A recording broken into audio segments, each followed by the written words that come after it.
Good afternoon. My name is Tina Weaver, and on behalf of the College of Hospitality, Retail, and Sport Management, I would like to welcome you to our alumni-led panel, Experience That Translates, Exploring Non-Traditional HRSM Career Paths. Before I introduce our event team and esteemed panelists, I did want to let you know that our discussion will be recorded so that it can be shared with constituents who could not join us today. Now I'd like to introduce our event team members. Bryony Wardell, our Director of Marketing and Communications, Erica Lake, our Director of Corporate Engagement, and Katie Daly, our Director of Development. Katie will be the co-moderator today, so please send your questions to Katie via the chat button, and she will make sure to share them with the panel during our session today. An HRSM educator whom I admire and respect recently wrote to me saying, "We are here to help educate and provide assistance in a time of need. We don't have all the answers, but together we can build bridges and make connections. Education, knowledge, and compassion are the foundation that will lead us to recovery and regain success." I thought that was a perfect sentiment to describe why we are here today. This panel was put together because our college and alumni care. They care about our industries and especially the success of our students. Now, I would like to introduce our esteemed panelists. Our first panelist is Chad Dowdy. Chad is a 2004 graduate of retailing. He is the Managing Director and Wealth Management Advisor for Northwestern Mutual.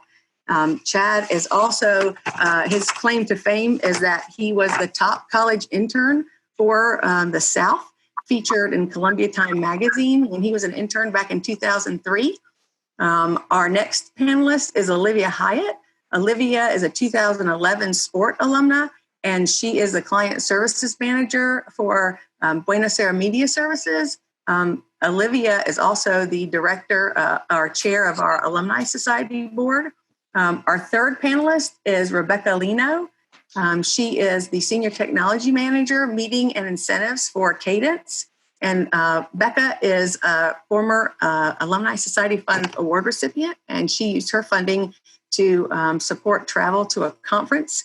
Our next panelist is Rashid Mohammed, and Rashid is a 1995 retailing graduate, senior vice president in private wealth management with SunTrust. Rashid is a former distinguished alumni award recipient and joins us all the way from the West Coast. Keith Munns is our next panelist. He is the senior manager with Global Feet with Amazon. And Keith, I don't know what to say. We're very grateful that you're taking an hour of your time. I'm sure that it is quite precious. So thank you for being here today. Our final panelist is Carmen Steiner. Carmen is a 2017 alumna of the retailing department and also a technical analyst site operations with the Knot Worldwide. Carmen reached out in January to share with us the importance of our students focusing on technology, so a perfect addition to our panel. I think I missed mentioning that Keith is a Master's of Sport and Entertainment graduate. So we welcome all of our panelists today, and we'll move on with our questions. The first question that we have today is, you guys all came through HRSM, educated through HRSM. So if you would, please tell us a little bit about your current job, maybe a little bit about what you do, and then also talk about the ways that you apply your skills in your work. And if we don't mind, Olivia, if you want to start, that would be great. Sure. So I am a client services manager for a regional media buying agency. We handle advertising for some national clients, all the way down to some local nonprofit and tourism-based clients. So I kind of started out in the sport and entertainment management program, and I was working for Colonial Life Arena and kind of found a passion for tying in marketing into events. So the agency that I work for now brought me on to help handle some of their non-traditional clients. About half of our clients are nonprofit based. They coordinate events, tourism, and then some of our larger base clients are retail clients, and then in the banking and government sector. So that was one way that I was able to come on and help out our agency by having a sport and event management background, understanding what the needs of our clients that have events and that have a tourism focus, how we can help them market what their needs were for. That's great. Thank you very much, Olivia. Rashid, would you share with us a little bit about your experience and how your skills from HRSM translate to your position? Sure. Good morning, everyone. My name is Rashid Mohammed. I am a Senior Vice President and Managing Director for SunTrust Private Wealth Management. Now, we've recently had a merger, so we're now Truist now, the sixth largest bank in the U.S. as a result of the merger between BB&T and SunTrust. But I've been with SunTrust for 18 years in the wealth management space, and primarily working with a niche group of entertainers. We basically are a subset of the private wealth group, where we provide financial services, comprehensive planning, and wealth management to people who are just in the sports, entertainment, and film industry. So a little bit about my experience and walk into the space. Obviously finished up at the University of South Carolina and had an opportunity to do a retail internship with Rich's department store, I guess now turned Macy's. And it was an incredible experience. And through that internship, I was able to successfully get a job with Macy's in Atlanta. My first opportunity with Rich's was to work in the luggage department. And when you think about working in the luggage department, you couldn't ask for a more, excuse my term, unsexy, just unfun product to sell. But one thing I learned during my internship in that luggage department was, and what has always been my forte was, I love sales. Sales has been just something that has always been something in my arsenal, in my background. And I have always sought to take whatever it is that I'm selling and figure out how to make an uninteresting product interesting. So that's essentially what I did with the luggage department. During my internship, I was able to take a pretty much a store that wasn't on the map as far as luggage sales was concerned, right there in Columbia, South Carolina. And I turned that store into an A store, being within, one of the top 15 stores in the franchise. And that was just because I just, decided to dig down and step outside of my comfort zone and go into a product that I didn't know. And what I didn't realize during that time was that, I could probably sell anything as long as I liked the product. All it had to do was meet 3 criteria for me. And these are the 3 criteria. Well, really, it's 2 criteria. Number 1, it must be fun. I must have fun selling it. And number 2, I have to believe in the product. And number 3 comes later on. And that is, I have to have fun, or I have to get along with who I'm selling it to. So I would say that experience and the experience of sales, certainly helped me in my career. My position, when I applied for my position with the bank, believe it or not, was retail. It was marketed as a retail position. It said now hiring retail sales job. So that's what caught my eye.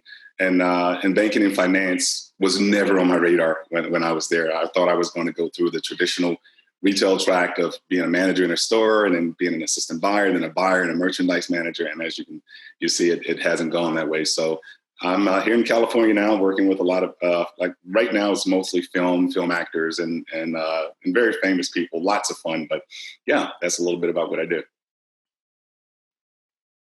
Thank you, Rashid. Becca, you're a little bit closer to your graduation than Rashid is. Can you share a little bit with our audience about your experiences and how your position translates? Absolutely. So I graduated as a hospitality major in 2016. And after graduation, I went straight to Cvent, which some of you might recognize the name of, but it's an event technology company in Virginia. And this was definitely not my dream job by any means. So I really thought of it as a stepping stone, which it did wind up being. So I was able to go through their intensive training and learn the product in and out, and travel the world and do some great things. But it eventually led to me coming back into really a meetings and incentives company, where now I'm a senior manager at Cadence, which is in San Diego.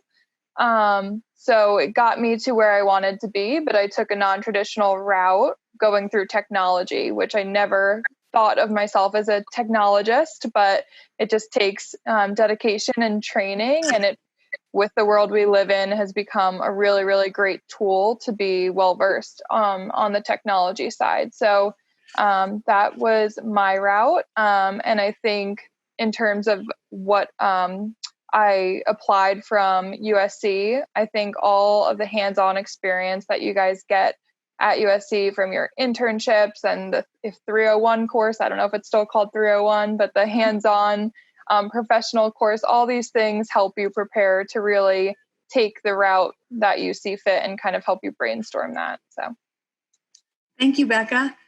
Keith, can you share a little bit with us next? Yes. So hi everyone. I'm Keith. I live in Seattle, so I work in our Amazon headquarters. To Tina's point, we're very busy right now. We've been scrambling to, one, figure out how we meet the customer demand that we have, and two, how to do that while we're all working from home, since we were ground zero for everything that's happening right now. I graduated from the Masters of Sport and Entertainment Management program in 2011.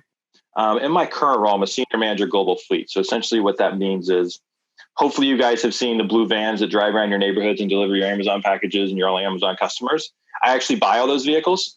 So I work with all the major auto manufacturers, with the Ford, the Chryslers, the Mercedes-Benz of the world. Taking from my USC experience, there's a lot of contract management that goes into that, as far as how do we make sure we have the right framework agreements? Like, how do we make sure we have the right terms? So I was able to pull a lot of the experience I use, like how do you do an event? How do you do a contract writer? And how do you pull that into something that's a little bit different? But the underlying principles are still the same. Actually, before I took this role, because I've been doing this for a year, I spent 2.5 years. I was one of the original team members with Amazon Go. So you guys probably saw that as, it's the cashierless technology. You walk into the convenience store, you just walk out, there's no cashiers. And I used a ton of HRSM experience there that I would never anticipated. It was all about how do we launch stores, which became a facility management play. How do you engage a team of associates that are brand new, which is very similar to like a workforce that you'd be managing in an event space.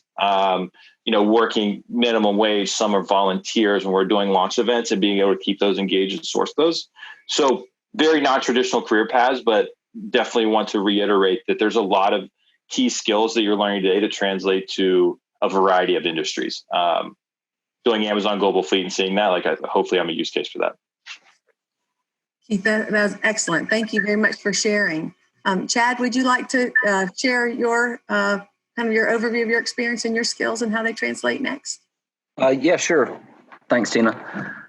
So I haven't really had much of a career progression. I started at Northwestern and I'm still here. So I started right soon after I moved to Columbia while I was still in undergrad. And so a lot of the coursework that I was actually taking was applicable to my then internship program that has become my since career. My career's kind of adapted and evolved a lot, but whether it was Dan Barry's personal selling class that has been applied to my each and every day for the last 17 years, or whether it's some of the accounting classes I took, there was a tremendous amount that I was taking in school that prepared me to really be able to perform the day to day, and I think it allowed me to progress fairly quickly. I was able to go from being a college intern in 03, 04 to taking over the firm in 06. So I think because I got off to a fast start and had some momentum and had a lot of proponents there in the college, I was able to accelerate my career in a lot of different ways. I think, maybe some of the skill set that I learned was in the classroom, but I think a lot of it had to do with my network. I was able to pretty quickly grow a network through the University of South Carolina that has paid tremendous dividends for me for my entire career here. It was through my contacts there that I got introduced to Dr. Pastides, and it was through Dr. Pastides that I got actively involved in the athletics department, and for that reason, that's a great way to meet people that have capacity. So a lot of different things that I think prepared me to be in the role that I'm in today. And Chad, for just a second, a little bit of a side. I remember Chad when he was a student, and he actually, we were hired by Dan Rivers, who was also an alumnus of the college, and who was on the dean's board. So to the point of the importance of networking and our connection, I just want to reiterate that to the students on the call and to any of our alumni friends and partners. You call on our partners and they're there, and that goes back to the network and the family that we've created. So Chad is really a great example of that. And Chad, if I remember correctly, they held that your store for you to have your degree and be ready. And so again, that was part of building the network. So again, another really important point. Carmen, will you share with us a little bit about what you do and how the skills you learned at HRSM are ever present in your position? So, I'm muted. Oh, no, I'm not. Okay, so I graduated in 2017, so 3 years ago yesterday. And originally, I got a job at TJX in New York, the parent company of TJ Maxx and Marshalls. Huge company, Fortune 100. It was my dream job. I was like a buying assistant for the Europe stores. And after about 1.5 years, I started to feel kind of stuck. And everyone was telling me the grass isn't greener. You can go to another retailer, like you'll still be unhappy. And I was like, no, there's got to be a way I can use my skills and my knowledge to be at a company that I like and still be able to use my retail skills. And so I was trying to look for another job, and retail is tough. Like no one will really tell you differently. It's a hard market, and especially right now, it gets pretty tough, and you have to separate yourself from all the resumes. So I really sought out advice on how to make myself stand out. And everyone was like, Carmen, you can do math, you can do technology. You need to teach yourself how to code. Because also I was living in New York and I had like no money. So they're like, you have to do this yourself. You can't pay $10,000 for a coding class right now. So I really took that to heart. And while I was still working, I was teaching myself on the side. And then I was still looking for a new job. And I applied for the same position at the Knot. So still a merchandising role, but in the Knot. And when I was talking to them, they heard about how I was teaching myself to code and how I enjoyed math. And they're like, you don't want this job. Like, you should go for a tech role in our company. It's still retail because it's for the registry side of it. So you're still dealing with companies like Wayfair and Crate and Barrel, but you're going to be doing the tech side. And I was like, wow, they're really going to take a chance on me. I have no professional tech background. I do like a few programs with TJX, but nothing to like the full extent of using my coding for any kind of site. So they really took a chance and they offered me the job, and it doubled my salary. I was so much happier. And now I'm a tech analyst for the whole transactional registry, which we haven't even launched fully yet. So a little insight, but I'm super happy and I still get to use my retail skills. And I think that truly just all the professional classes that we took on how to write emails, on how to present yourself, and how to show that you're passionate about something truly got me a job that I was not qualified for.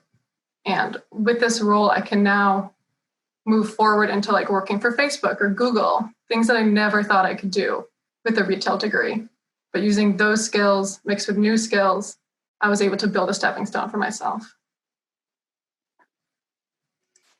Thank you, Carmen. That's a great response. And I think that all of your responses really connect the dots for HRSM and demonstrating passion. I heard the word passion and work ethic and doing what needs to be done. Before I go into the next question, Katie, are there any questions from the audience at this point? Yes, Tina, we've received a few, and I'll start with one that Carmen just touched on a little bit. So perhaps some other panelists can expand in their opinion. The question was, do you still feel like you're doing retail, hospitality, or entertainment, whichever applies to you, in your current role, even though you're not necessarily in a resort, storefront, or stadium, etc.?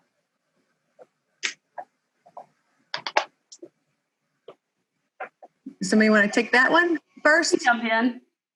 So I, in my current role, it's evolved a little bit. I handle some of our national clients too. But so my background was sport management. And so I was heavily involved in event planning. And a lot of our clients, we have some nonprofit clients that their sole, one of their main sources of income for the year is major golf tournaments that they plan. And so, understanding how those tournaments are put on and how those tournaments are marketed to the public has allowed our agency to help them expand attendance for them. We have a couple of tourism-based clients that we work with, and understanding how this industry works as a whole. has allowed us to put together fully comprehensible media and marketing plans for them that can really expand on what their messaging is. And especially right now, I mean, we are working with them to really change up their plans because those are the ones that they're hurting. We have a grocery client and they're doing well right now because the grocery industry is succeeding, but we have a couple of museums that are closed until fourth quarter of this year. And they're the ones that we're really having to change up what their plans look like, what their events are going to be like. So I really feel every day that I'm able to use what I learned in college and learned about event management and event planning to work with our clients to help them market those events out. Keith, you seem like you brought your experience into your intro and sharing some information, but you might be more obviously removed from your position than, say, Carmen and Becca. Do you want to answer that question as well? Yeah, so I actually think about that question in a different way. And it's more of the mindset that you have as an HRSM major where everything is focused on the customer. And when you think about Amazon, our mission statement, which is very public, is we strive to be the Earth's most customer-centric company. So everything we do, whether it was with Amazon Go or whether it was in my global fleet role, we always start with the customer and we work backwards. So a lot like when you're planning an event, it's like, hey, what is that customer experience? And, what happens when that customer walks through the doors until the first act comes on stage, and what happens at intermission, and all those things that you have to think through. We do the same thing through every part of our Amazon customer experience. So on the global fleet side, there's a ton of thought that goes into our branding, where I've probably spent more meetings on that than I have on an actual purchasing the vehicle, because it's all about customer perception, like how do we continue to interact with that customer and bring them into the Amazon ecosystem. So it's been super valuable experience to come from a culture and come from an education where you're used to naturally putting the customer first and carrying that over into an industry like Amazon, where right now we're focused on vehicles on the road. Rashid, you talked about a little bit in your introduction as well, but can you talk a little bit about how your experience and how if that you can see the connection between retailing still in your day-to-day work? Sure. I think that what I do is all retail in a way. It's kind of core retail. I know a lot of people who have come from, pure banking and finance background, and they normally take jobs like analyst positions or, sort of the behind the scenes administrative tasks is what I've seen. For me, it's all retail because I'm still selling a product. My internship was at Riches, and I was selling luggage, and I was selling boys and children's apparel as I moved into the executive trainee position. And now I'm still selling a product, still a lot of face-to-face interaction, but it's all selling of financial services, something that's, probably much more intangible, but it's still definitely retail. That's how I look at it. The banking and finance piece is probably, the lesser part of it for what I do on a day-to-day basis. It probably requires you to have a lot more acumen around, finance and accounting. I'm not familiar with how the course regimen is there now, but I've certainly found that, I gravitated towards some of the accounting courses when I was there, and then also gravitated towards some of the finance opportunities that were there, finance courses. And then once I moved into my role, obviously there's other licensing and things of that nature that you must pass and have certifications. But outside of that, it really is, core retail. Like I said, it was marketed as a retail position. When I first started with the bank, I worked in what they call a retail branch. Keep in mind, every bank throughout this country is called a retail branch. That's what they refer to it as. I don't know if anybody's familiar with that. So those two kind of go together. I would actually say that an individual in retailing on the front lines of working with clients can probably be much more successful than someone who just has a core bank and finance degree. That's really all numbers. The retail side of it is much more interpersonal. It's much more, about being in front of people. And many people don't have that. It really is an art. Thank you. So, I know that we do have a number of students on the call, and they're very eager and interested in hearing some real tips from you guys. Carmen kind of talked about a little bit in her intro about breaking in.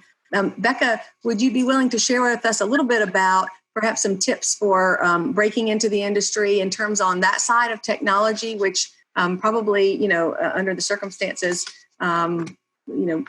that's a good side to be on. So can you share some tips with the students and with the audience? Absolutely. So I have been working with a lot of our contract staff that don't have work right now and some of the students here. And the biggest thing that I'm recommending right now, if you want to move into event technology, is certifications. I'm happy to share more information about this, however you guys would want. But Cvent is doing free certifications right now. There's so many schools that are doing free, master level courses. There's all sorts of things. MPI, PCMA, they have free memberships right now, free courses. Like, these things are going to take people to the next level. So I know in terms of the Cvent certification specific to event technology, there's 3 and there's about to be 4, and they have study guides, and every day they have free study courses that are put on by their training team. And the value of these is, $300 for the exam, $600 for the course, and it's all free right now. So I think anyone who's still in college or anyone who is job searching, take the time to do these if that's a route you want to go with. And I think it's really about taking this time to hone in on these different things that you can, credit yourself with, or like Carmen was saying, self-study for a skill that not everyone has, and differentiate yourself as the expert in something to really help yourself in your job search right now or in the future. That's great. Thank you. Keith, do you have any advice for breaking into the supply chain area, or maybe share with some tips if that's something a path that they might want to consider? Sure. I think, it ties to the question as far as how does your resume stand out? Obviously, Amazon, we're a big company. We employ 850,000 people now. We post jobs. We have hundreds of applicants. And what I've seen stand out is utilizing your network. So I can't stress that enough as far as reaching out, former alumni of the university, people you work with or cross paths with in your internship, and keeping in touch with where they are now. And showcasing those applicable skills and highlighting those on your resume. It's a non-traditional background, but when you really start to think about the core principles that you learn and what you've been able to apply in a variety of roles, that's really going to shine through in a resume that's going to bring you to the top of the list, especially when you have and it's an employee referral versus just somebody else that's applying on our website. Thank you. Carmen, any thoughts on that? Yeah, I'm just so going to push the technology side, and because it's applicable to every single job. Computer skills are so important, and you can make such a strong first impression when you don't have to ask questions about how to use Excel or how to use Outlook or how to use Gmail. So really fine-tuning those skills now is such a unique opportunity to learn that I would fully take advantage of it. Carmen, do you think that is the reason why you're still working? I mean, just to be honest, under the circumstances? I know everyone at my last job is still employed just because TJX is such a large company that they have the ability to hold on to their employees, but they're all super nervous. And I'm in the wedding industry, so it's clearly not a good time for that either. But luckily, I'm with a parent company that owns a ton of other websites that are about decorating your home and handling pregnancy. And it's just so surrounded by love. There's apps for relationship help, and that's doing really well. So, but yeah, the computer skills are going to project me. Great, thank you.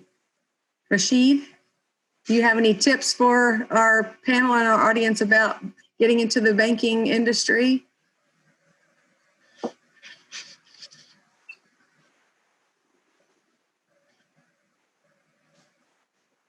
Oh, I think you're... There we go. I'm sorry, I was talking while I was on mute. Can you hear me now? You can? Okay, great. Yeah, so certainly, use your retail foundation as a base. But the licensing and certifications involved with our industry, and I think Chad is also in the same industry, but it requires your Series 7, your Series 65, certain investment licenses, certain insurance licenses, and then there are also advanced certifications around financial planning and chartered financial analysts and things of that nature. But I think if you have an opportunity to strengthen your acumen around accounting and finance and also the ability to just keep a really open mind about what you're selling, it's so interesting that when I was selling in an apartment store, it was very rewarding. I really liked the people touch. That's what I enjoyed the most. But just imagine taking that a step further and you're now selling a product that is impacting someone's life throughout, the next 20, 30 years, and you're building a legacy for someone. I mean, it's rewarding because you're selling a product, but then you're also selling a product that has, met and exceeded someone's needs and has changed their life. So I certainly would say, definitely hone in on any finance accounting courses and any type of financial literature, anything that you could grab on, and stay on MSNBC all the time and learn the markets. Mm-hmm. That's extremely important. Thank you. So you guys, and I'm going to share this question, and then we'll see if anybody particularly wants to answer it. But we can ask somebody specific. But what do you think that what skill? What did you do that really propelled your career? At what point? It may have been at the entry level. It may have been at a point where you pivoted from working at Macy's to, and Rashid, I know your story, but that's for a whole nother panel of your persistence to get the job that you have. And we'll do that another time. But what was it? What did you do? What made the difference? Becca, what would you say, something in your career so far that really got somebody's attention that propelled you? Yeah, that's a great question. I think for me, working at Cvent, it's a big company. It's 4,000 people around there. And so I was in a job that 80 other people were doing. And for me, what I kept thinking is like, where is there a gap in the company? Where can I move to? I was never okay with being complacent in that role and being in that role too long. I always wanted to look forward. So I was able to kind of match what I was passionate about, which was travel and training our customers, with a gap in the company to create a new team that didn't exist, which was their on-site training team that travels the world to train clients. So I think it's really important, like whether it's once a week or every day, that you're kind of taking the time to think about where you are. And yes, you want to excel in your current role, but what's your next stepping stone? And is there actually opportunity for it? And does the leadership think there's opportunity for it? And just being vocal about that.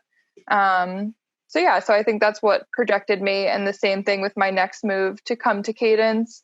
It was something outside my comfort zone. I definitely did not think I was qualified. I had no management experience, but I was able to just kind of press on the other things I was passionate about and create that opportunity. So, yeah.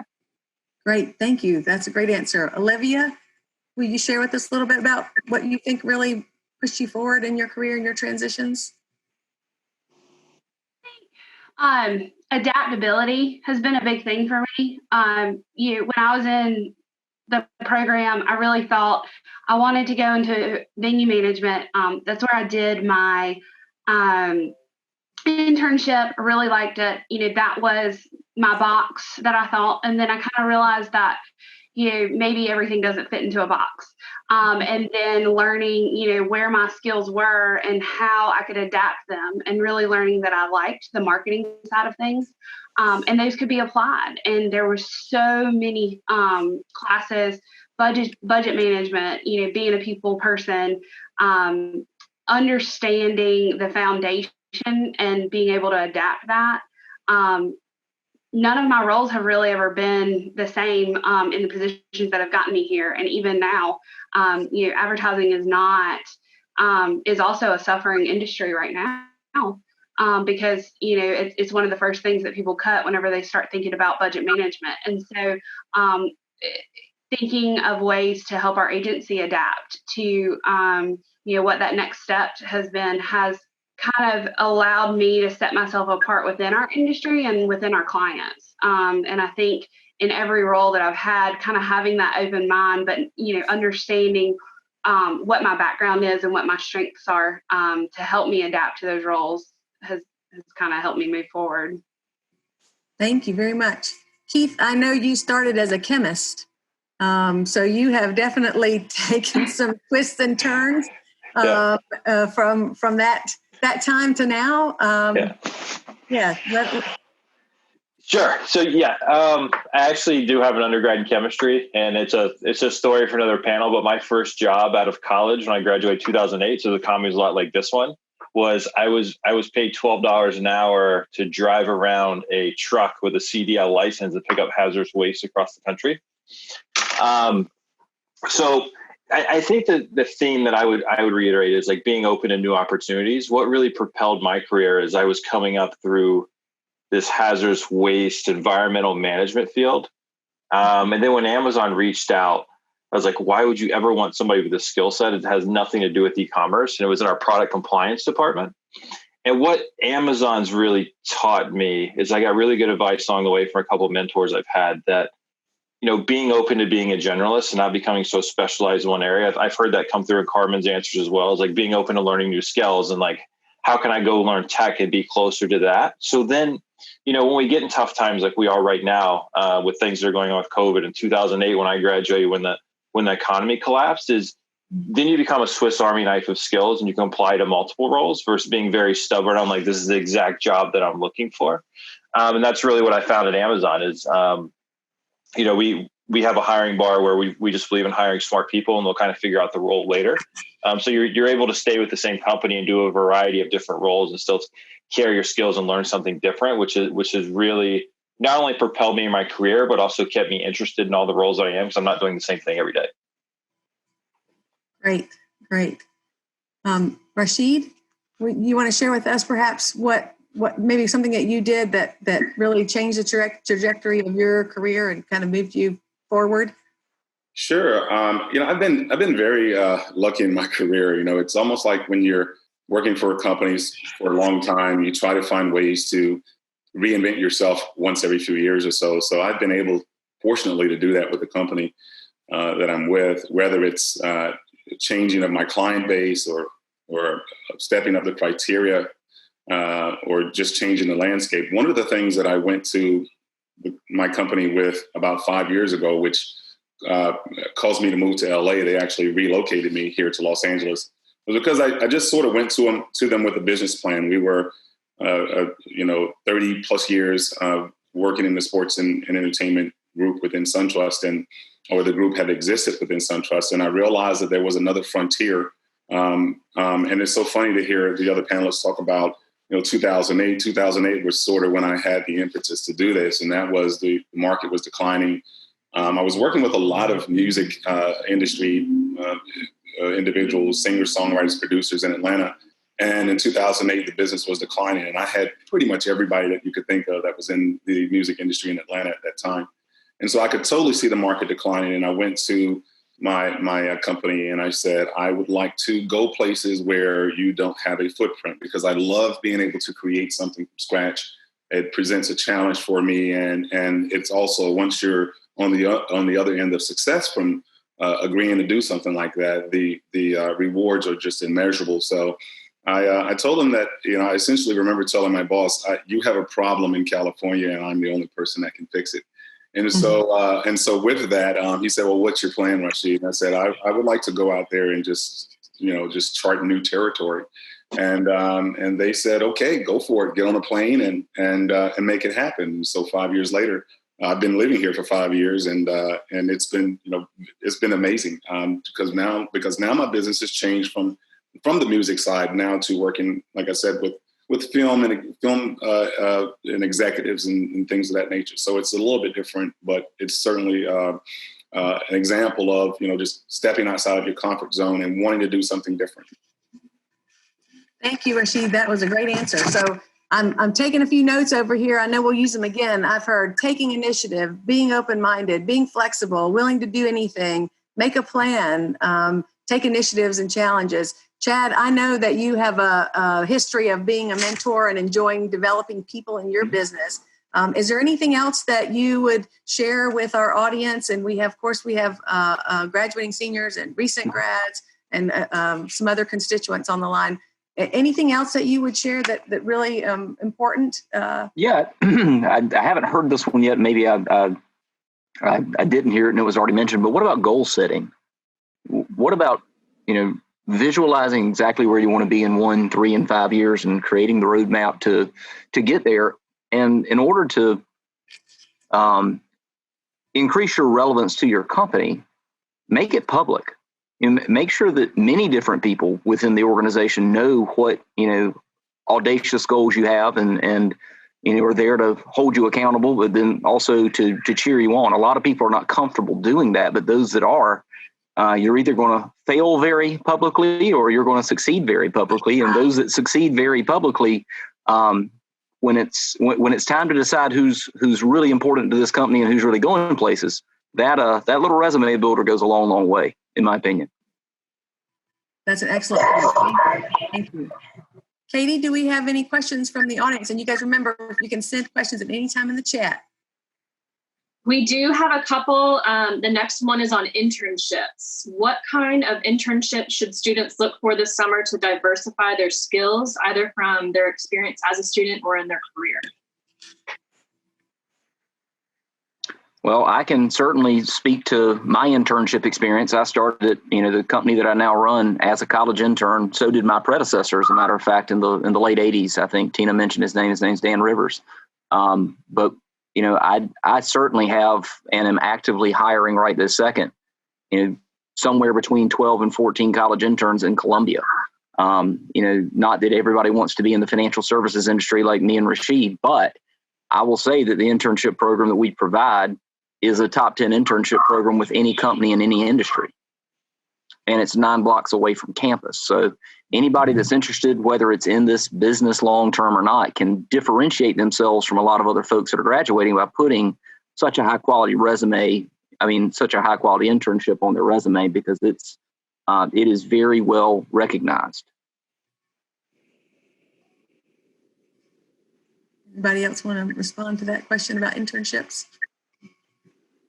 I think one thing to look out for, and I think this is something that USC recommends or requires, I can't remember, but getting an internship that's going to help you see multiple areas of an organization or work on multiple skills. I know for my second internship, I worked at a country club, but I worked in 4 departments over the summer, and I learned so much information, so much valuable information that I use today that's very niche and different. And I think that was something that just helped me learn a lot of skills, but also recognize like what I definitely don't like doing and what I do like doing, and build on that. Rebecca, you make an excellent point on that, because the internships have long been, a hallmark of our college. And I think that's part of it, because people have that experience and they get to see the good, the bad, the different, and it helps set the trajectory for their career. Absolutely. Carmen, any thoughts on the internship? Yeah, so I know right now, I'm sure there's so many internships that are being pushed or being canceled, but like so much in life, internships are what you make of it. So even if you get your 3rd or 4th internship option, if that's what you have available, I would definitely still follow through with it if you can, and just learn as much as you can, talk to as many people as you can in the company, get to know as many different aspects of it as you can, like Becca was saying, and just truly try to make the most of it, because it will always benefit you in the long run. Yeah, Rashid, you mentioned that earlier about always networking. So what is your perspective on that in the internship, and making contacts. So I'm mute again. Absolutely. Yeah. Doing your internship, one thing that's really helped me out, no matter whether I was doing an internship or just meeting other influential or executives within any organization, the ability to establish long-lasting mentorships is really, really important. When I did my internship years ago, I remember this. I remember just really establishing some personal connections with many of the executives there that I thought that these would be friendships that would last long after the internship was over. So I call that corporate agility. The ability to if you're working for an organization, really know who the players are. It was so funny. I remember just being in one of our branches one day, and our chief executive officer walked in the branch, and one of the employees there said, "How can I help you, sir? And who are you supposed to be?" Type of thing. And he didn't know who the executive was. And it's just having that knowledge of who you need to really connect with. And I keep long-standing mentorships with people. I don't know if anyone on the panel had an opportunity to be taught by Kitty Strickland, but I'm the class of 95, and 25 years later, I still talk to Kitty Strickland and I still check in on her. And that's a long-standing, kind of mentor for me that really helped me navigate the career side of what I was doing. And even after I graduated, I would always check in and say, "This is what I'm doing right now. What do you think of this?" So, those mentorships are very, very important, no matter where you are, no matter what internship you're doing. Always understand that you're talking to people who may segue out of the field that they're in, and they may also remember you. Thank you. And Rashid, that's so very important. And again, that's where our great network and our college support comes in. So we thank you for that and maintaining those relationships. Olivia, do you have any advice for how to make a resume stand out? Any tips? I would just say, and this kind of also goes back to thinking about your internships and thinking about some of the unique opportunities that you've gotten to do. The great thing about internships is that you have the opportunity to wear a lot of hats and work under people that wear a lot of hats. And so, taking the skills that, you may not think really that you learned that were a little bit out of a position, but how does that make you unique right now? I think that a lot of graduating students, right now, so many businesses are trying to learn quickly how to go virtual and how to move things online. And, when you're working with people who have been in industries for a long time who may not be technologically advanced, graduating seniors right now adapted, within a couple of weeks to all online classes, and you are now fully 100% online. So you're using that to your advantage right now. And when you're looking at positions and looking at jobs, every business right now is trying to figure out how they're going to move forward, socially distancing, and how they're going to, work together in this virtual space. And graduating seniors have that figured out because, they had to adapt to that very quickly. So showing that that's a skill set that you have right now is going to set you apart. That's great. Thank you, Olivia. Keith, do you have any resume tip suggestions on how they can boost it? What it looks like? Yeah. I think highlight the work experience. I mean, the education's great and saying like, here's the degrees we have, but those real life skills really translate very well. And being able to, as your hiring manager, looking at the resume and saying like, how have they applied what they've learned to different environments? And then just reiterating what I said earlier, like networking is just huge, building that network, getting in touch with people, as you go with your internships, you're going to work along 10 or 20 other peers who are going to go work at their own company. So keeping in touch. So then when you are looking for the job opportunities at companies that they may already be at, your resume is naturally coming to the top because they're walking over and handing it to somebody versus just applying online. Super. Katie, do we have any other questions from our audience today? I did want to point out there's some comments, and Dr. Zhang pointed out that all of the HRTM 364 students are CVent certified as part of the course, which is exciting. We do have several faculty members who incorporate certifications into their curriculum. So that's exciting that they're focusing on making sure that students are equipped with certifications to help boost their resume and their experience. Quick question. One quick comment, if it's okay, about the resume side. And this may go against what everyone else is saying. I have a totally different perspective around the resume side. I don't get to, unfortunately, unless I actually insist on it, I don't actually get to see resumes on a first pass. I have someone that pre-screens them for me, and then they send me what they think is acceptable. And I will be very honest to say that some of the resumes that I receive, once I interview the candidate, it doesn't speak for what I see on the page. So the only advice I would give is, I feel like the resume is something that gets you the interview. But then once you get the interview obviously is what gets you the job. And the ability, when I'm actually interviewing, so when someone pre-screens the resumes for me, I receive them, and believe it or not, I actually look to see the person's kind of background and education, and I don't read anything else. I walk into the interview totally dry because I want to, see firsthand and get a gut feeling from them. And what I think is important during the interview phase is have a real compelling reason, like your why story. Like a lot of people will come in and say, oh, I did this, I did that.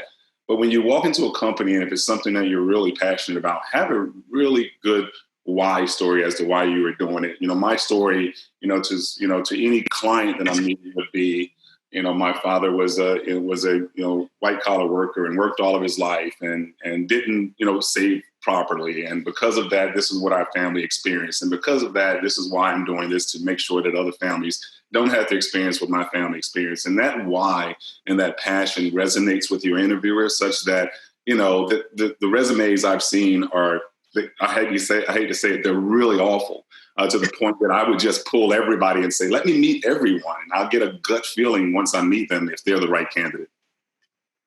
Great. Thank you very much, Rashid. Katie, do we have any questions from our audience? We're getting close to the end of time. I don't want to miss anybody that might have a question. I know we could go on for a long time. We do, Tina. We actually got a question from an HRSM parent who's also an industry professional, and it's for the college. And the question was comprehensive, but to kind of summarize, in light of the fact that our industries are having to pivot and move to a larger virtual platform during COVID, can you speak to the courses that are offered across the college that might prepare students for a more virtual or digital experience in their career? Some courses that might help them pivot from face-to-face to virtual once they move out into their career. That's a great question, and we're very fortunate that we have Dr. David Cardenas, who is our Associate Dean for Academics, on the call today. Dr. Cardenas, do you mind responding to that question? Oh, no, great. Thank you so much. It's so great to see everybody. It's great to see our alum and current students. So, yes, this is a very important topic and something that we're definitely going to be focusing on more in the future, but we do already have some courses that are helping prepare our students. For example, in HRTM 280, our Intro to Tourism class, one of our faculty members uses virtual reality, teaches them, the students, how to use virtual reality to capture the destination. They use the software. As Mi-Young said, her class has a certification for C events. We also, in sport entertainment, we have a esports class where students have the exposure to esports. We have a sports communications class.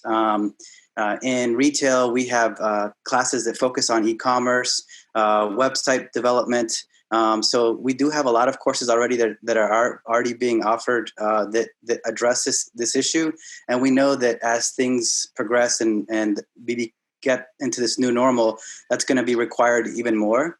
In addition, the university campus is going to start offering classes focus on recovery for COVID-19 that's going to be interdisciplinary. So working with public health and hospitality, or biology and engineering. To talk about how to recover, how to make sure that we have different skill sets so that we can adjust and move forward. Once again, I would like to thank our audience, my colleagues, Bryony, Erica, and Katie, as well as our panelists, Chad, Olivia, Becca, Rashid, Keith, and Carmen. We appreciate your time and insight and look forward to future conversations. Go Gamecocks.